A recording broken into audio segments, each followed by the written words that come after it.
If your business model is revolved around an innovation, and that's why I feel Ayush was telling about intellectual property right.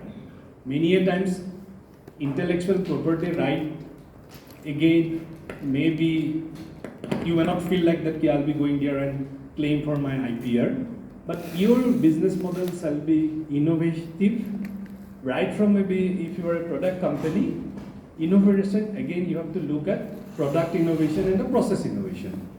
Product innovation is that you are making something very new, which may be very difficult. Every time getting a new product, maybe television we have done, and then we keep adding on LCD, LED, this screen. But basic product, creating television was an innovation at that point of time. But every time you may not have a product creation like that or innovation, but process innovation is possible. Then what is process innovation? Maybe final product is same. You might be going from step 1 to step 5. After crossing 1, 2, 3, then 4, 5, right? It takes around 5 days. I'm assuming you are working in an ecosystem or an environment where you have to produce a product, where you take around 5 days to complete the product. If you can have certain innovation in the process, which can give the better product or maybe the same product with reduced time.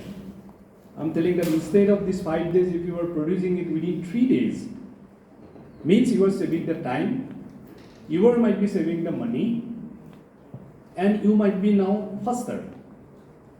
So these advantages will make startup different from the other businesses. Maybe some other business, your key character might be there in entrepreneurs also, but definitely these are the basic fundamental things what we have to get in case of a startup, right?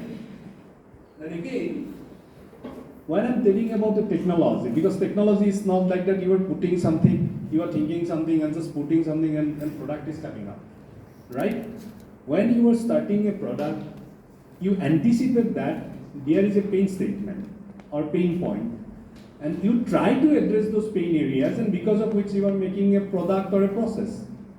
You believe that this product is significantly impacting the life of people.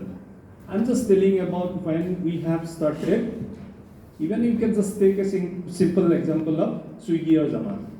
So at that point of time, people started, the founders might be thought that, otherwise it was a traditional business, right? So you call someone and then they will deliver it, but you don't have any reliability at what time they will be dropping it, how they will be dropping it, and whether there will be additional charges involved in the process. That was not mentioned. But when Swiggy Zomato came, they came with a platform, right? Again, I was telling that there is a traditional business model where venture capitalists may not be involved, or they may not like to get into that. But again, I'm just telling you that traditional business might be one of the sources from where you can start the next level of innovation in the process. Otherwise, Dabba delivery in Mumbai is a quite old business now. Dabba delivery, I feel there are lots of movies, all across. But Swiggy and Zomato are nothing but that is. But you, at that point of time, you don't have a platform where you can see that whether the product is ready or product is coming and how and where it has reached, right? So these, when you have started thinking that, many a time, it may not again become commercially viable, so your risk is more. Means you span your time, again, if it is really now, everyone is started telling about that why we are getting into product companies, but we have to go more into deep tech companies. But why people don't want to get into deep tech companies? Because it is binary in nature. Again, binary, we use the word binary, means 0 or 1. Either we might be successful, we might be failed. If you are spending your time 8 years, and finally you landed on 0, then you have nothing. And in India, why it is difficult? Because we don't celebrate failure, right? If you started something, you got some grant, and you started doing something, and end of the day, what is going to happen? Everyone will be telling that, "Arey, wo zyada dikhaya tha, abhi dekha." Because we might be lucky enough that you might reach to Honorable Prime Minister, Honorable, all these people are coming and photo shoot, all are happening, right? So people might be feeling that they have reached to a level, but It's it is understandable again that you might be concerned about people. then it is might be a very risky business. That's why whenever a venture capital is getting into a startup, that's why I'm taking risks. That's why my return has to be more, right? So how you are different from a loan business? Because in case of loan, you are getting the money, you are having the primary security, you are buying a machine, so that is also in the name of the financial institution. You might be having a collateral security. All these things are there. That's why you might be getting at a 7 or 5% interest rate or 10% interest rate or a subsidized one because it is securitized. But in case of venture capital, since I'm not sure about whether tomorrow you are successful or failure, we invest on the dreams or your ideas or maybe something which is half cooked right now. So that's why it is more risky. But at the same time, when I'm just getting into a rigs business, then my return has to be more. This is a simple funda. And at the same time, if you look at the cost of the fund you are getting through a financial institution as a loan is cheaper than a venture capital, right? How it is cheaper? Because if you look at my investment, since it is high return is required, I'm taking higher risks. So cost of the capital will be more, means my IRR and all this will be coming later stage once you have started preparing your business model. So against 100 rupees, I might be looking for 15 rupees. Whereas in a loan, they might be giving you 10 rupees, 100 rupees they will be giving at 10 rupees you are getting every year, kind of. Okay? So this is fundamentally basic difference between a startup and a entrepreneur. And why the startup is more aligned to risk business and why venture capital is aligned to more risk business because of these factors. Right.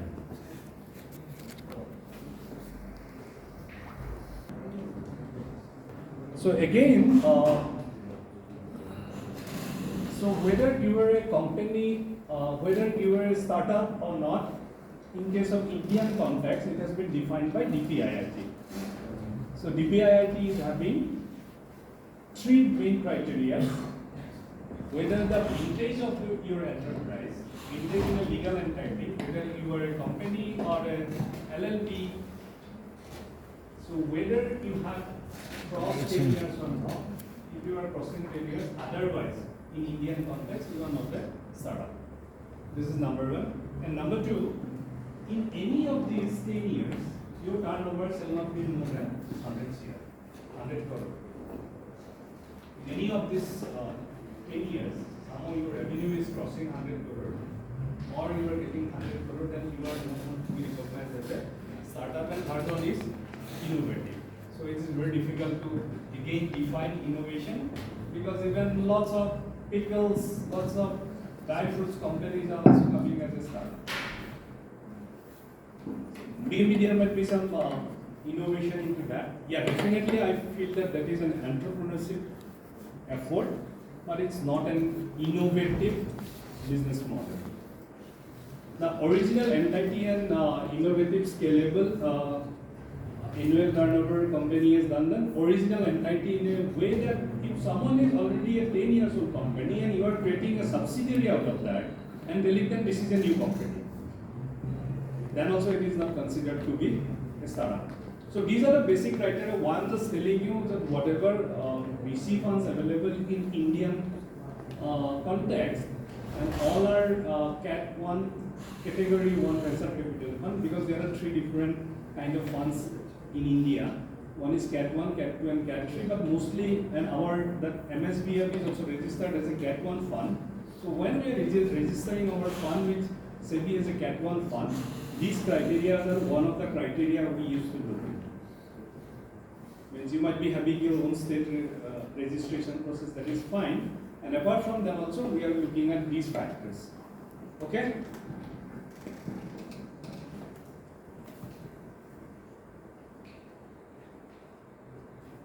So So this I feel not required to tell, but why I'm just putting this slide here, because of the fact that we should try to understand at what time, what kind of investors we have to look in.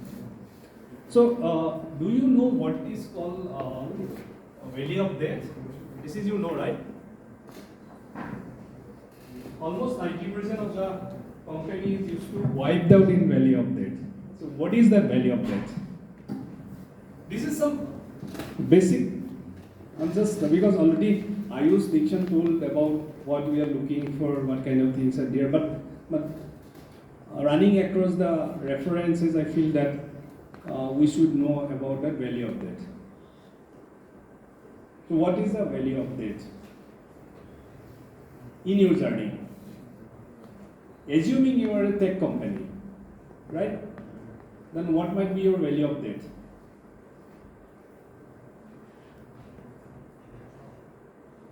So I was requesting in the morning that everyone should be actively taking part in this discussion. So either we are too bored. We select an idea, we work on it, and due to multiple factors, it could not be on the market. Yes. With comparison of all the profit, compliances, and everything.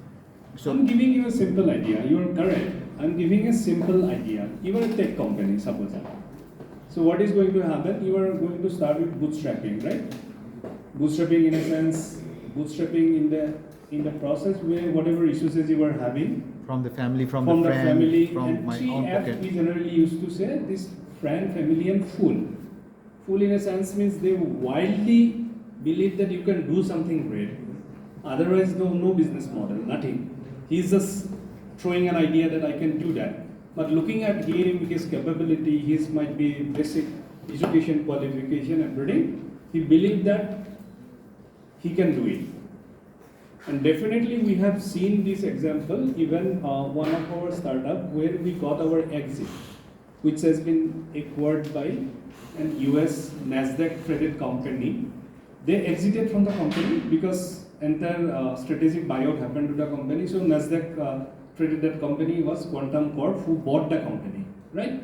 So once they are selling the company, then they are now don't involve with the process, because now Quantum Corp is taking care of that. Now what they are doing, now everyone, because three founders, co-founders were there, now everyone is starting a new enterprise or a startup. Now what is happening, those who had earlier invested, the earlier company which has sold and giving return to them, to the investors, now just they are coming with a concept. I'm telling that I want to do that, but these people, since they believe them, that they had given a exit earlier, returned their money with certain good returns, now they are ready to invest into that company. They are not looking at the balance sheet, they are not looking at anything. So that's why the triple F is coming from that. Maybe then a friend might be attracted because last time also he had invested into your startup when he was a friend of your college days, right? So at this value of death, suppose you are starting a very tech company where you might be hiring 2-3 engineers also, or maybe someone, but at a point of time your product is not ready to go to market. So end of the day, as someone was asking, my balance sheet or my P&L is negative, but that is the, I feel, occurrence of your value of death.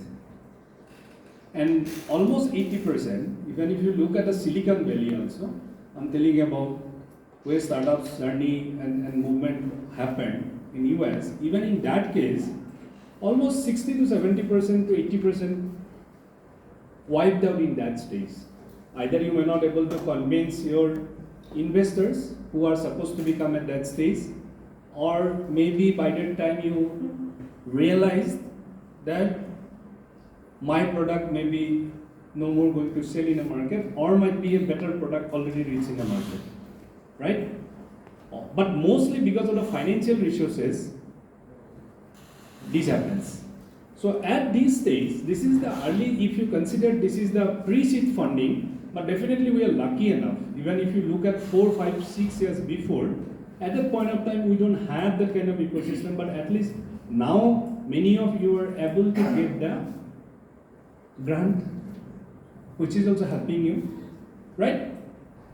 So these are the factors what you have to look in, and that's why I'm just putting that first that seed funding. Maybe I feel if you considered about MSDF, then we are coming into that seed funding stage, right? Little bit of revenue you have started.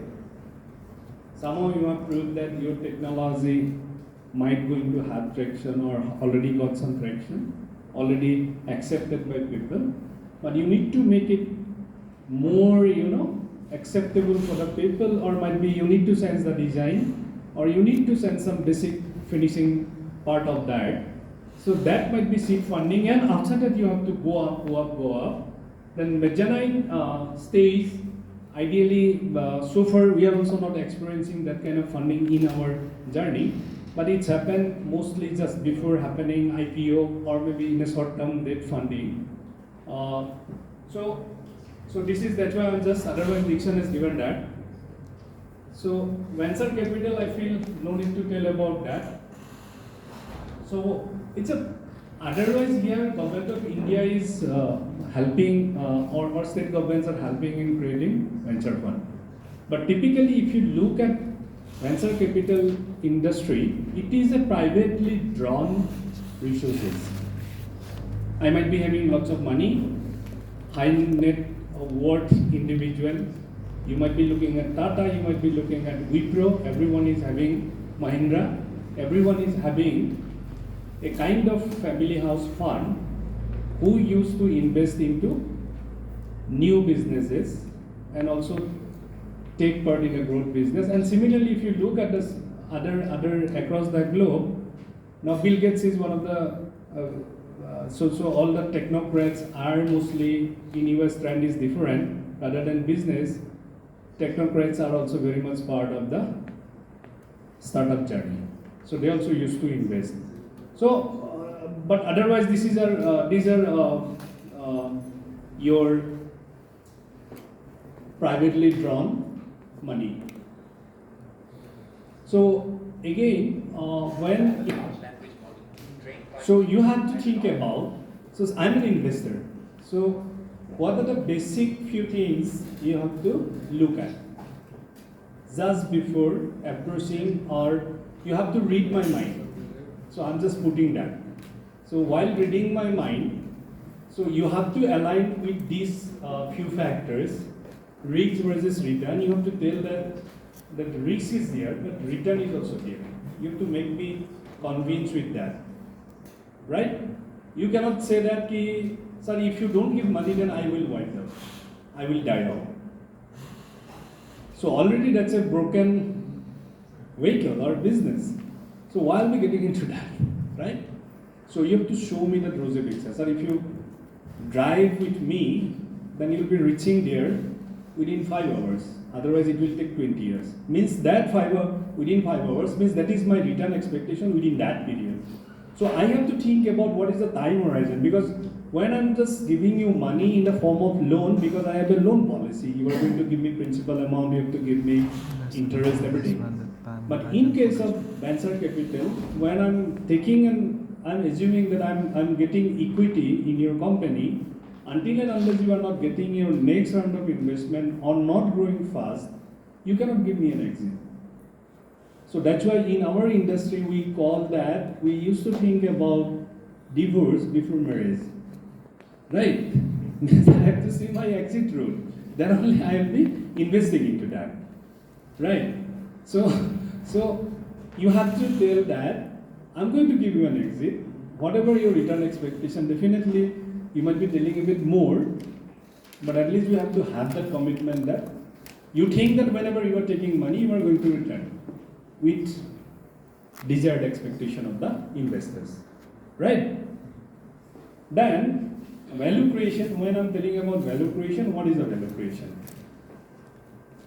When I'm telling about value creation, you have to tell that whenever I am at this stage, right now I am serving to 500 people, then when you give me money, and I will apply my money into this XYZ heads of my business, then my traction will be now going to scale up from 500 to 5,000, right? Otherwise, you can also tell that ideally this is the money requirement. If I have to do the business in a format which is most prevalent in that area, but you are telling that this is my innovation. If you apply 500 rupees into my business, then my growth in the business will be 5x. Means 500 will be bringing to 2,500. So that is the value proposition you are having. You have to tell that what kind of traction you are going to have, and with the limited resources you are having, how you are going to scale up to the next level. And at the same time, you are going to tell that how I am going to give you an exit from the business. Okay? And otherwise, venture capitalists are like your co-driver. So they will be helping you to drive the car, not to control the car. So they might be telling that if you are really running fast, venture capitalists will be sitting next to your seat, to the driver's seat, and tell that you are running really fast, slow down. They might be telling that no, this is road is very rough, you have to go very slow, so that there is no impact on the vehicle. So ideally, that is the responsibility of a venture capitalist. Though I'm just telling about that risk, return, and all these factors, but basically, venture capital is also part of co-creating a business. It is not about giving a money or certain amount of money. It is more about bringing quality money to the company. That is the actual role of a venture capitalist. Okay, that is that I had put in the last slide. Yes, that passionate entrepreneur means you have to come to me, and that I already told you, sir, I'm going to die out, I'm wiped out if you don't give money. That should not be. You have to be passionate. Many things you have done, many things you have not done, but you need to have a passion.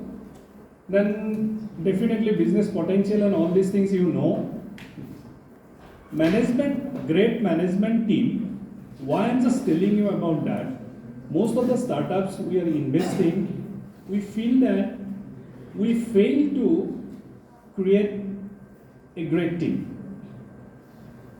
Definitely at the early stage of the business, you might be working alone, or might be one or two friends of yours might be coming together and helping you creating the business. But you cannot be master in all the aspects. You might be a good scientist, you might be very good in marketing, but you may not have the all 360 view of entrepreneurial journey, right? Initially, when your traction is very less, you are having negative cash flow, that's fine. But even after funding, because we are investing into many companies whose traction is also great, also they are able to raise the fund in a subsequent rounds, but many a time we feel that startups, basically founders don't like to create a great team. They want to be master in all. Accounting kya hai dekha jayega. It shall not be. And many a time even what is happening, there is a concept called dilution of your stake, right? Right now, two of you might be coming together and you might be holding 50%. Investor came in, they might be taking 10%. But you have to be flexible enough if you are, because at that point of time, you cannot going to get a great engineer in your company. You cannot attract them. Because why? Because you can't give them the money what they might be getting in a market, right? At that point of time, what you are going to do is that you are going to offer that if you are going to work with me, I'm also going to give you 5% of my stake in a company, right? So, if you even look at all the business papers, everything, either if you want to be the boss in a company, that's fine, then it is an almost normal course of action.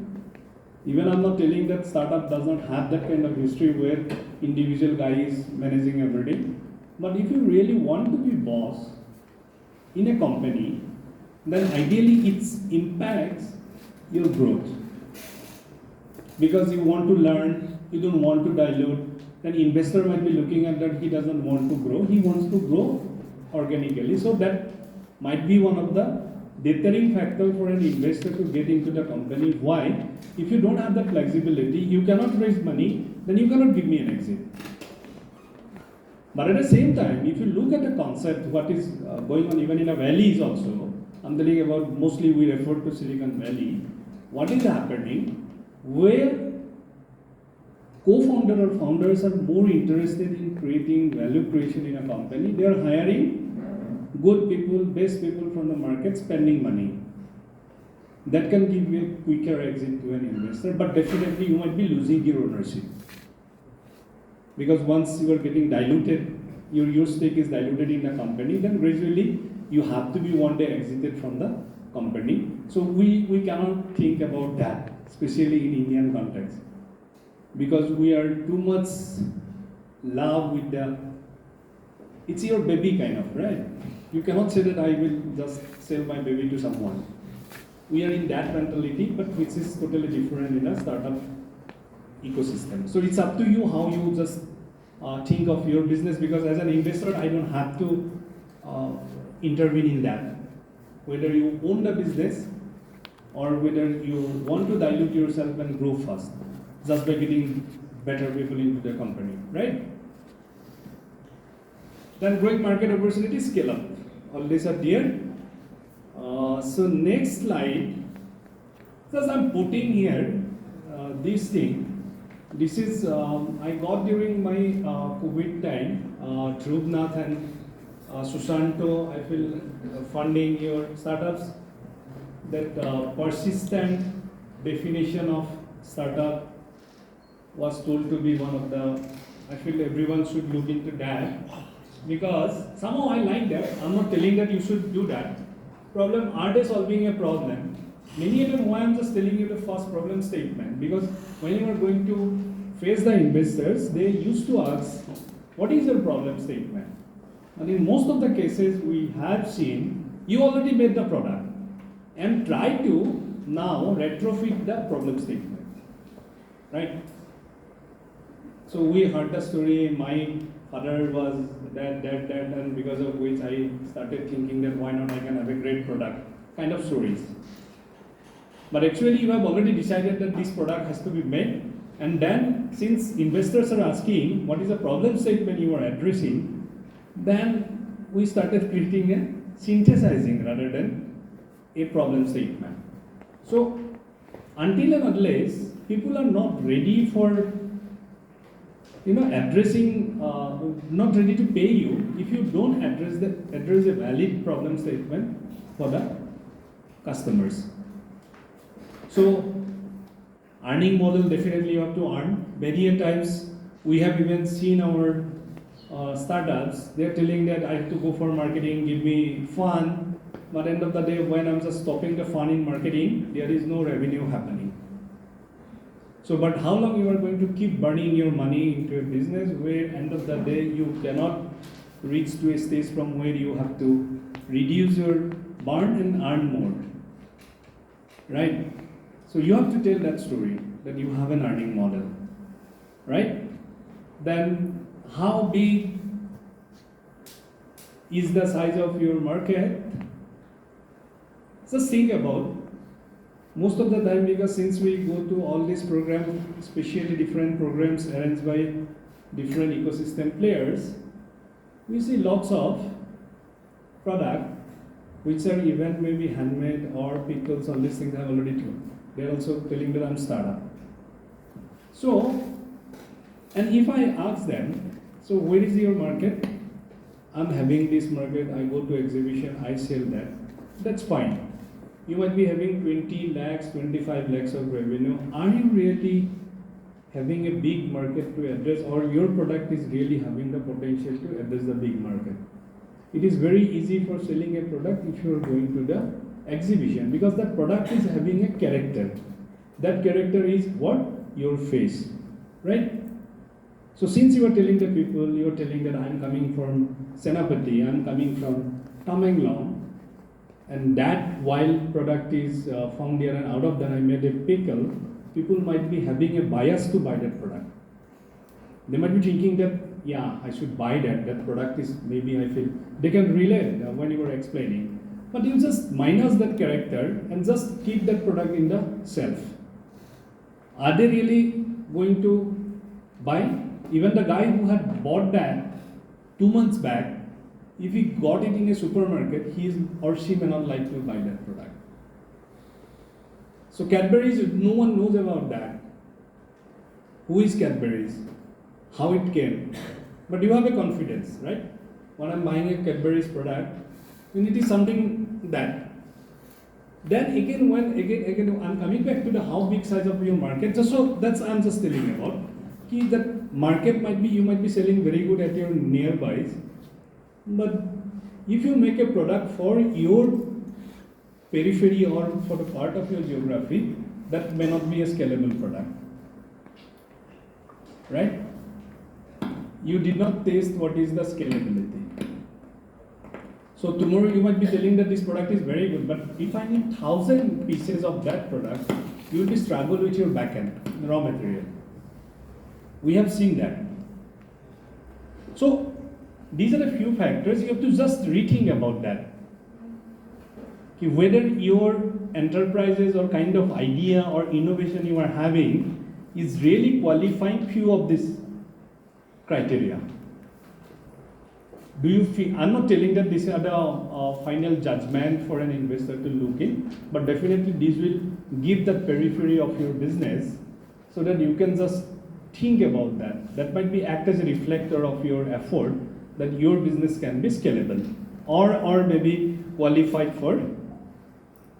I'm not going to more explanation about that finance determined. These are all being covered by Nixon. But these are few of the things. I'm taking it from Harvard Business School review. So key elements of business proposal. This article was by, I have this book, William A. Salam. So he is telling 4 different components which shall be the key components of a business proposal. The first preference he has given to the people. People means the founders or the co-founders. He is telling that no matter what kind of financial projection we are discussing about projections or whatever maybe little revenue you are having, but until and unless people are not good or not very determined or they are not resourceful, then your money may not be at safe end. If the investors are looking at the, even if the founders may not be successful, I'm telling about that all founders, all startups are not successful, but if really it's a great team of people, then anyway they will make your money, make money for you and they will return the money. So that's why people is the most integral component of a business and which also one of the basic, criteria for an investor. Investors cannot tell you about that. But they will be looking at what is your qualification. They will be looking at whom you know. They will look at what is your past experiences. Do you have any red flagging? Even what Ayush was telling about the due diligences, these due diligence components are looked before, many of them before by investors just going to the market. Because this globe is very small. If I just ask anyone, then indirectly I'll be getting your information, right? So people is the most important component. So you have to be very much careful on that really you can represent yourself before the investors. But your business proposal, again, that I already told you, there are 2 questions he told that to be asked. What is the size of the total market? Many a time what is there is already an existing market. So you have to go there and you have to play. And many a time, a product might be reaching into a market before time. I'm just giving, I used to give example people about dishwasher, which took around 35 years to become a product to be used in the households. Even mobile phone took another 10 years from its initial use to become a commercially viable product. So at what time you are arriving? Are you really getting into a crowded market? That's why we used to tell people that what is the entry barrier. If the market is too crowded, then it's very difficult for you to get a small pie out of that, right? If market is, so why every time I'm telling about pickle, because everyone can make it. So it's a crowded market. So to make something different, it has to be different, right? So if you're getting into, if your product is addressing or addressing or targeting those kind of things, then I feel that is one of the good points for your business. But if you're already crowded market, you are getting into that, then almost it's a negative impact to your business.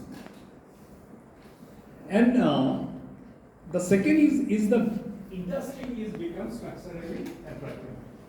Why I'm just telling about that is because of the fact that now everyone is trying to get into the EV sector, right? Everyone is telling about EV, deep tech, EV, all these things. So maybe this is structurally downward. Government is giving subsidy. There might be some regulatory compliances. Even there might be some other policy decisions taken by the government, because of which maybe for an entrepreneur it might be very easy to get into that space, having less hurdle than an other business. Even if you tomorrow get into a crypto business, that might be difficult for you, because it is regulatory environment is not that suitable for Indian context, right? So you also, as an entrepreneur or a startup, you have to look at what may be the regulatory requirement or how attractive that business is. Thus, government is also part of the entire ecosystem, which determines the profitability of the business, right?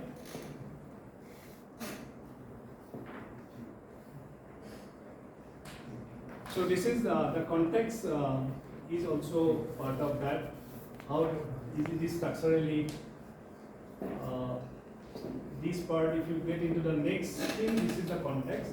But don't forget that market is very fickle, as it is unpredictable. So today, if you're making a product, if you cannot supply to the stores, then tomorrow maybe again something will be coming to replace your product. And the final one, this is part of your business model, business proposal, risks and reward. Here a few of the factors I'm just giving. Risk management, you should not tell that I don't have any risks, because risk is always evolving. Today something is not there, but you have better try to tell the investors that risk is evolving. Maybe it is coming out of the regulatory aspects, or it might be coming of technology trend, but you have to tell that we have a proper risk management system which can address that evolving risk condition. So don't deny. Many times we get that, we ask that, is there any risk? No sir, we don't have any risk. But you don't know. Even I don't know. Even we don't know what is going to happen after 5 minutes, then how you can say that your business doesn't have any risk, right? So these are a few factors. Exit options, all this already I have discussed. Risk reduction, maybe you can say that if you are working, risk reduction is one of the factors you have to look at. So what is that? If you are working in B2B, and if you're, suppose you are running 50 lakhs of revenue, and it has been contributed by only to B2B client, right? Then if suddenly someone withdrawn from the business, your contract, then your reduction in the revenue will be 50%, right? So what you can say is that I have diversified. I am not relying on only one B2B contract. I'm having 20 different options, which mean already I have discussed. You give me the money so that I can reach out to them. So that you can diversify your risks extremely depending on only one B2B client. So these are the few things you have to look in. And the last one, again, I'm just telling you, as we assume that you pitch the ideas to the investor, and I'm saying, okay, that I'm ready to invest, but might be that is one of the most critical requirement for your business, but try to look at whether what kind of expertise that investor is going to bring into your business. What is the quality of money? You might be going to any trader and getting your money, but is it going to help you? If you feel that yes, definitely it is going to help me making good flow of my business, you go and get it. But ideally, venture capitalists shall have the basic DNA and character to co-create a business. If you feel that it is not about basic agreement, it is not about only giving money, but if you feel that definitely I am going to net fee for the MSPR, with a strong conviction that it is not about giving us money, but also they are going to help us creating contact. They are also going to help us taking me to the from point A to point B, also giving me connect. Then better you come to us. If you feel that you don't believe that, that is not going to happen to us. You might be feeling they are like government agencies, so what they are going to do. They are not going to go get out of the comfort zone. But if you get smaller amount with a higher dilution in your company, but you feel that they are going to help you to reach to a level, fulfill your milestones or the desired direction of what you want, they are giving you a strategic connect with someone, then rather than taking once year you get 50 lakhs and get the expertise of these people with a higher dimension. Right. So enough for today. Thank you very much. Everything is overloaded. And next time I feel we are going to hear some beautiful lessons from your side, because this time it is one-sided. Next time probably there might be lots of other things coming from your side, and we all will be learning together. So one small question. Yes. Sir, can we have the full slide? Next, just a glimpse. No worries. Thank you, and then yeah, tell me. So we've been talking about this startup ecosystem.